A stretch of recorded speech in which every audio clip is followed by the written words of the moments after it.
Welcome to channel दोस्तों। तो कैसे हैं आप लोग? आशा करते हैं आप लोग अच्छे होंगे, मस्त होंगे। ठीक है, जैसे कि सबको पता होगा टीआरई का दोस्तों फाइनली सब कुछ यहाँ पे रिलीज कर दिया गया है। जो भी आज था, आज के अतुल प्रसाद जी का जो प्रेस कॉन्फ्रेंस था, इसमें सारा कुछ क्लियर हो गया कि आपका एग्जाम भी बहुत ही जल्द, जो कि 10 7 से लेकर 11 दिसंबर के बीच में बताया जा रहा है, वहाँ पे एग्जामिनेशन होगा। और कल से यानी कि 5 नवंबर से आपका रजिस्ट्रेशन स्टार्ट हो जाएगा टीआरई 2.0 के लिए। ठीक, तो सबसे बड़ी यहाँ पे मुद्दा आ रहा है, सबसे बड़ी बात यहाँ पे ये आ रहा है कि आपको तैयारी करना कैसे चाहिए। इतना में जैसे कि आपको पता होगा, लगभग-लगभग आपके पास मान के चलिए ना कि 30 से 40 दिन टाइम बचे हुए हैं, ठीक है? तो इसमें आपको क्या किसी का पेड कोर्स लेना चाहिए या किसी का नोट्स लेना चाहिए, ठीक? और मैं इस वीडियो में ख़ास करके मैं बताऊँगा कि क्या है बीपीएससी का सिलेक्शन किट जो मेरे द्वारा यहाँ पे डिज़ाइन किया गया है। मैं जो बनाया हूँ, मैं इसको एक-एक करके सारा चीज़ आपको क्लियर कर दूँगा। सबसे पहले जानते हैं कि यहाँ पे जो सारे लोगों के द्वारा यहाँ पे बेचा जा रहा है पैड कोर्स। पैड कोर्स आखिर में है क्या? मान के चलिए पैड कोर्स किसी का है तो वो अपना सिलेबस कवर करा रहा है, ठीक है? आपके पास मात्र और मात्र मान के चलिए एक ओवरऑल में 30 दिन समय बचा है। 30 दिन में क्या मतलब इतना बड़ा सिलेबस को वो कवर करा पाएगा? बिल्कुल भी नहीं कवर करा पाएगा। अगर ये कराएगा भी तो उड़ा-उड़ा के पढ़ा देगा, आपको पता भी नहीं चलेगा। अगर कि पूरी तरह से भी ये पढ़ाता है, एक-एक पॉइंट भी पढ़ाता है, वो तो 30 दिन में मान के चलिए उसको पढ़ाने के लिए डेली का 5 से 7 घंटे वहाँ पे बोर्ड के सामने आके लेक्चर देना होगा, ठीक है? क्या 5 से 7 घंटे बैठ के आप इतना कैपेबल हैं कि वो लेक्चर को सुन सकते हैं? और सबसे बड़ी बात, अगर वो सुन लेंगे तो क्या आप उसको अच्छे तरीके से याद कर सकते हैं? कि आपका एग्ज़ाम में आए कि वो अपना वहाँ पे कर सके? बिल्कुल भी नहीं। मेरे ख़्याल से तो बिल्कुल भी नहीं। अभी के टाइम में जो कि 30 दिन समय बचा है दोस्तों, वहाँ पे सबसे अच्छा जो होगा अपने आप खुद से रण लड़िए। यानी कि खुद से ही जो आपका स्टडी मटेरियल है, खुद से ही उसको पढ़िए, स्टडी कीजिए। खुद से जब पढ़िएगा तो वहाँ पे बहुत ज़्यादा ही मतलब आपको फ़ायदा होगा ये पेड कोर्स के मुकाबले। पेड कोर्स क्या है? पेड कोर्स में मान के चलिए ₹1000 पेड कर दिए, वो पढ़ाए या ना पढ़ाए, आप सुने या ना सुने, उसका पैसा वो हो गया। ठीक है? तो सबसे बड़ा पेड कोर्स का यही, इसके मुकाबले में हम जो टीआरई 2.0 होने वाला है, उसके नज़रिए से ये बहुत ही बड़ा है, मतलब इसका समझिए एक काला सोच है ये। अगर कि आप ले लेते हैं तो 30 दिन में वहाँ पे आपका सिलेबस कवर ही नहीं करा पाएगा। अगर कवर करा भी पाए तो आप उसको उसको अच्छे से मेमोराइज़ नहीं कर पाइएगा, रिकॉल नहीं कर पाइएगा। तो सबसे बड़ी मतलब ये खराबी है। और सबसे बड़ी चीज़ है कि 30 दिन में 5 से 8-8 घंटे अगर कि कोई पढ़ाएगा, 5 से लेकर 10 घंटा ही, 8 से 10 मान के चलिए। 8 से 10 घंटा जब कोई पढ़ाएगा ना, तब जाके आपका पूरा का पूरा जितना सिलेबस है 150 नंबर का, वो पूरा हो सकता है। अगर के तो इतना वो पढ़ाएगा भी तो आप मतलब वहाँ पे ये सक्षम ही नहीं है कि वो चीज़ को उतना बर्दाश्त कर पाएँ, ठीक है? तो इसके मुकाबले 30 दिन केवल समय बचा है, उस समय अगर के पेड कोर्स किसी का लेते हैं आप, तो मेरे ख़्याल से वो पैसा, समय का सब बर्बादी है और कुछ का चीज़ नहीं है। उससे कुछ फ़ायदा होने वाला है नहीं। तो आज हम बातें करने वाले हैं कि पैड कोर्स और जो नोट्स हैं उसमें क्या बेटर है। आपका जो टीचर का एग्ज़ाम होने वाला है दोस्तों, टीआरई 2.0 में सबसे बेस्ट जो अभी का डिसीजन होगा आपका, वो नोट्स होगा, ठीक है? कि कम समय में आपका सारा मटेरियल भी मिल जाएगा। और अगर के खुद से आप पढ़िएगा ना तो डेली का 5 से 6 घंटा पढ़ने में 15 दिन के अंदर में पूरा का पूरा सिलेबस खत्म कर सकते हैं, ठीक है? ये इतना मतलब है चीज़ में, इतना भास्ट भी नहीं है, लेकिन अगर कोई सामने बोर्ड पे आके लेक्चर देने लगे ना, तो उसमें आपका थोड़ा ज़्यादा समय लगेगा। तो जो भी लोग हैं, अगर के ज़्यादा से ज़्यादा प्रीफ़र कीजिए कि नोट्स मिल जाए, या मतलब बेहतरीन तरीका सा एससीईआरटी, एनसीईआरटी वगैरह मिल जाए, तो वहाँ पे आप उसको पढ़ सकते हैं, ठीक है? पेड कोर्स जिसको लेना है तो खरीदेगा ही मेरा वीडियो बनाने के बाद भी, लेकिन जो सबसे बेस्ट डिसीज़न होगा अभी के टाइम में, वो नोट्स होगा, ठीक है? पेड कोर्स में आप ले लीजिएगा, 30 दिन में ना उसका सिलेबस खत्म हो पाएगा और ना आप उसको पूरे से रिकॉल कर पाइएगा, ठीक? तो यही मेरा मकसद था। और सबसे बड़ी चीज़ यहाँ पे आती है कि क्या है बीपीएससी का सिलेक्शन किट? क्या मैंने एक ऐसा चीज़ बनाया है आपके लिए जो कि आपका पूरा का पूरा क्लास 6 से लेकर क्लास 10 का साइंस, आर्ट्स जितने भी एसएसटी और साइंस के बच्चे हैं, उनके लिए एक डिज़ाइन किया गया है बीपीएससी का सिलेक्शन किट, जो मैं खुद एक-एक चीज़ को पढ़ के यहाँ पे डिज़ाइन किया हूँ, ठीक है? तो चलिए हम पहले दिखाते हैं आपको कि एसएससी का ये जो मतलब बीपीएससी का सिलेक्शन किट टीचर के द्वारा, मेरे द्वारा बनाया गया है, कि इसमें आखिर आपको कुछ मिलेगा, क्या मिलेगा, ठीक है? तो सबसे पहले मैं अगर के बताता हूँ, ये जो सिलेक्शन किट है 6 टू 8 और 9 टू 10 के लिए है। आप इसमें साइंस के लिए भी ले सकते हैं और आपका यहाँ पे एसएसटी के लिए यानी कि सोशल साइंस के लिए भी ले सकते हैं।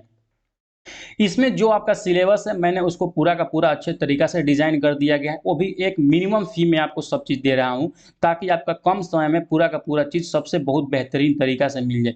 ये जो सिलेक्शन किट आधारित है, आपका पिछले जो बीपीएससी का परीक्षा हुआ था, इस पे आधारित है। इतना कर लेने के बाद समझिए कि आपका 70 टू 80% यहाँ पे आप कैपेबल हो जाते हैं कि आप अपना एग्ज़ाम को यहाँ पे क्रैक कर लीजिएगा, कोई दिक्कत नहीं होगा, कोई परेशानी नहीं होगा, क्योंकि आपका सिलेबस ही इतना है। इसके बाद भी मैं कुछ और चीज़ बताऊँगा जो कि आप अध्ययन करके अच्छा मार्क स्कोर कर सकते हैं। इस सिलेक्शन किट में मैं क्या किया हूँ कि जो भी आपका क्लास 6 से लेकर क्लास 10 तक है, एससीईआरटी बुक और एनसीईआरटी बुक सबका मैं समरी करा दिया हूँ, ठीक है? कैसा समरी है मैं अभी दिखाऊँगा भी कि किस तरीक़ा से मैंने ये नोट्स को डिज़ाइन किया है, ठीक है? तो क्लास 6 से लेकर क्लास 10 तक जो भी है देखिए यहाँ पे 2 स्ट्रीम बनेगा, एक बनेगा जिनका साइंस से है और एक स्ट्रीम बनेगा जिनका यहाँ पे एसएसटी से है यानी कि सोशल साइंस से है।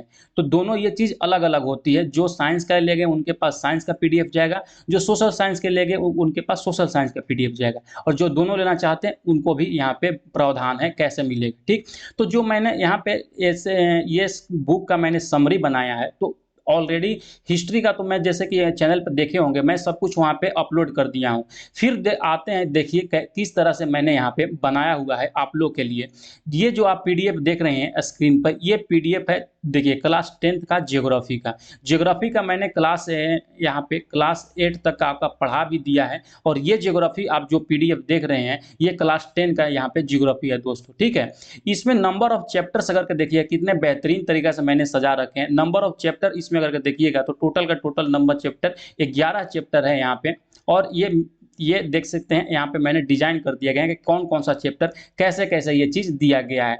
और नीचे आते हैं इसमें क्या कंटेंट मिलेगा जैसे कि देख सकते हैं पहला चैप्टर जो है, पहला चैप्टर मैंने यहाँ पे चैप्टर का नाम लिखवा दिया है और जो भी इस चैप्टर में मैंने खुद ये चीज़ को सबको एलिमिनेट करके यहाँ पे ऐड करवाया है। जो भी यहाँ पे चीज़ दिए गए हैं, इस चैप्टर में इम्पोर्टेंट पॉइंट जो कि बीपीएससी के दृष्टि से आपके परीक्षा में पूछा जा सकता है, सारा कुछ यहाँ पे इंटर करवा दिया है। और सबसे खूबसूरत बात ये है कि जैसे ही कोई चैप्टर जब पढ़ते हैं ना, तो चैप्टर के अंत में कुछ एमसीक्यूज़ दिए रहते हैं।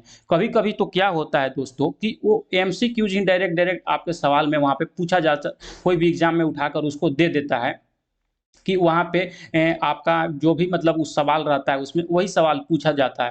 तो इसमें मैंने क्या किया है कि जो भी आपका एमसीक्यूज़ दिया गया है, जैसे कि यहाँ पे देख सकते हैं, यहाँ पे दिया गया है वस्तुनिष्ठ प्रश्न, उस चैप्टर का लास्ट में मैंने सारा कुछ यहाँ पे ऐड कर दिया गया है। जैसे कि यहाँ पे देख सकते हैं कोयला किस प्रकार का संसाधन है और नवीकरणीय संसाधन है, इसी तरीके का सारा सब्जेक्ट। अब आते हैं यहाँ पे जैसे हिस्ट्री का मैंने ऑलरेडी क क्लास तो करा दिया है, लेकिन यहाँ पे देखिए एससीईआरटी और एनसीईआरटी का मैंने समरी किस तरीके से रेडी किए हैं। इस समरी को देखिए यहाँ पे जैसे कि नाम है आपका यूरोप में राष्ट्रवाद चैप्टर का नाम है, यहाँ पे क्लास 10 का चैप्टर नंबर 1 का यहाँ पे इंटर करा दिए हैं। अब इसको इंटर कराने के बाद इसमें जो भी यहाँ पे मुख्य-मुख्य पॉइंट थे, मुख्य-मुख्य बिंदु थे, मैंने ऐड कर दिए हैं और उसके बाद यहाँ पे जैसे कि देख सकते हैं, यहाँ पे आता है एमसीक्यूज़ ऑफ द चैप्टर, यानी कि इस चैप्टर से जो भी सवाल आपके किताब में दिए गए हैं एनसीईआरटी और एससीईआरटी की बुक में, मैंने वहाँ पे ये ऐड कर दिए हैं। जैसे मान के चलिए ये सवाल वहाँ पे दिया गया था कि फ्रांस में किस शासक वंश की पुनर्स्थापना वियना कांग्रेस द्वारा किया गया था। तो 4 ऑप्शन था, तो 4 में जो भी राइट ऑप्शन था, मैंने यहाँ पे ऐड कर दिए गए। तो इसी तरीक़ा से मैंने सारा सब्जेक्ट का 6 से लेकर 10 तक का डिज़ाइन किया है। जैसे कि यहाँ पे ये स्क्रीन पर जो देख रहे हैं, या ये देख रहे हैं, ये क्लास 7 का साइंस का बुक है। क्लास 7 का यहाँ पे साइंस का बुक है। इसमें भी नंबर ऑफ चैप्टर जैसे कि देख सकते हैं यहाँ पे 18 चैप्टर दिया गया है और नीचे जब आइएगा तो नीचे में अच्छे से वहाँ पे इंडेक्स दिया गया है कौन-कौन सा चैप्टर है और जो भी चैप्टर में जो-जो इम्पोर्टेंट पॉइंट है यहाँ पे एकदम बेहतरीन तरीक़ा से आपके लिए ऐड कर दिया गया है। तो आई होप कि इतना बातें समझ गए। इतना करने के बाद आपको क्या करना होगा कि जो भी आपका सब्जेक्ट है उसका बीपीएससी का प्रीवियस ईयर क्वेश्चन आपको लगाना ही लगाना होगा। किसी तरह लगाइए या आप किसी का वीडियो देख लीजिए या कुछ। तो मैं प्रीवियस ईयर क्वेश्चन का ऑलरेडी सारे सब्जेक्ट का हिस्ट्री, ज्योग्राफी, साइंस वगैरह सबका यहाँ पे कोर्स ऑलरेडी वीडियो अपलोड कर दिया हूँ। साथ ही साथ जब ये आप पीडीएफ लेते हैं तो इसमें आपका ये जो मिलता है सारा सब्जेक्ट का बीपीएससी का प्रीवियस ईयर सवाल मिलता है। जैसे कि यहाँ पे स्क्रीन पर देख सकते हैं, यहाँ पे सारा कुछ यहाँ पे मैंने इस तरीके से डिज़ाइन किए हैं कि जैसे कि यहाँ पे देखिए ये भारतीय राज्य व्यवस्था इकोनॉमी का है यहाँ पे। यहाँ पे सारा कुछ जितना भी सवाल है लगभग-लगभग 500 सवाल हर सब्जेक्ट के मिलेंगे यहाँ पे, मैंने ऐड कर दिए। और सबसे बहुत बड़ी चीज़ है ना, जैसे कि क्या होता है पीडीएफ में पढ़ने का सबसे बड़ा कि कोई किसी-किसी बुक में आंसर जो होता है वो लास्ट में लिख दिया जाता है। तो बार-बार पीडीएफ को ऊपर-नीचे करना वो सही बात नहीं है। जो मेरा पीडीएफ लीजिएगा, मान के चलिए कि ये सवाल है कि 26 जनवरी को क्यों लागू किया गया था संविधान? तो यहाँ पे क्या है कि उस सवाल का जो भी आंसर है मैं वहीं पे ऐसे करके टिक कर दिया हूँ ताकि आपको पढ़ने में कोई दुविधा ना हो। ठीक है? आशा करता हूँ इतना चीज़ें सारे समझ गए। तो जो ये देखिए कोर्स में क्या है और है, जो भी बीपीएससी का बिहार अब स्पेशल सवाल पूछा गया है तथा जो भी मैथ का सवाल पूछा गया है बीपीएससी का प्रीवियस ईयर क्वेश्चंस, तो वो सारा कुछ ऐड कर दिए गए हैं। जो भी यहाँ पे टॉप का करंट अफेयर है 500 करंट अफेयर जो कि एग्ज़ाम से मैं 10 दिन पहले दूँगा। लास्ट ईयर भी दिया था, लास्ट मतलब एग्ज़ाम में दिया था। ये बहुत ही अच्छा परफ़ॉर्म किया था। ठीक है? तो जिनको भी ये कंप्लीट सिलेक्शन किट चाहिए, वो दिए गए हमारे नंबर पर जैसे कि यहाँ पे नंबर देख सकते हैं, ये हमको व्हाट्सएप करके ले सकते हैं। और ये जो मात्र और मात्र मिलेगा ना ₹299 में इतना बड़ा चीज़ आप पूरा यूट्यूब पर खोज लीजिएगा ना तो दोस्तों कहीं नहीं मिलेगा। ठीक है? तो ये जो 299 फ़ी है याद रखिएगा केवल और केवल एससी जैसे 2 स्ट्रीम ग्रुप है ना, एक साइंस का ग्रुप है और एक यहाँ पे एसएसटी का ग्रुप है। दोनों में से किसी एक के लिए 299 है और क्या आपको कंप्लीट 6 से लेकर क्लास 10 तक सारा सब्जेक्ट चाहिए तो मात्र और मात्र 399 में वहाँ पे अवेल कर सकते हैं और लेकर अपने आप से खुद से प्रिपरेशन करके दोस्तों सेल्फ प्रिपरेशन से सेल्फ लर्निंग से अच्छा स्कोर कर सकते हैं। ठीक है? तो बस यही बताने का मकसद था कि अभी जो आप यहाँ पे ले रहे हैं ये बीपीएससी ये पैड कोर्स उसमें मेरे को ज़्यादा कुछ वहाँ पे आपके लिए बेनिफिट नज़र नहीं आ रहा है। केवल टाइम और समय का बर्बादी नज़र आ रहा है। बस इसीलिए मैंने आपको ये चीज़ अवगत करा दी है। बाकी अगर कि आप खुद से ही पढ़िएगा तो आपका सिलेक्शन होगा दोस्तों। ऐसा नहीं है कि आप पैड कोर्स या नोट्स ही पढ़िएगा तब सिलेक्शन होगा। ठीक है? बाकी मिलते हैं नेक्स्ट वीडियो के साथ में आज रात को हो सकता है क्लास 6 टू 8 का आपका साइंस अपलोड हो जाए। ठीक है? मिलते हैं नेक्स्ट वीडियो के साथ में। बाय।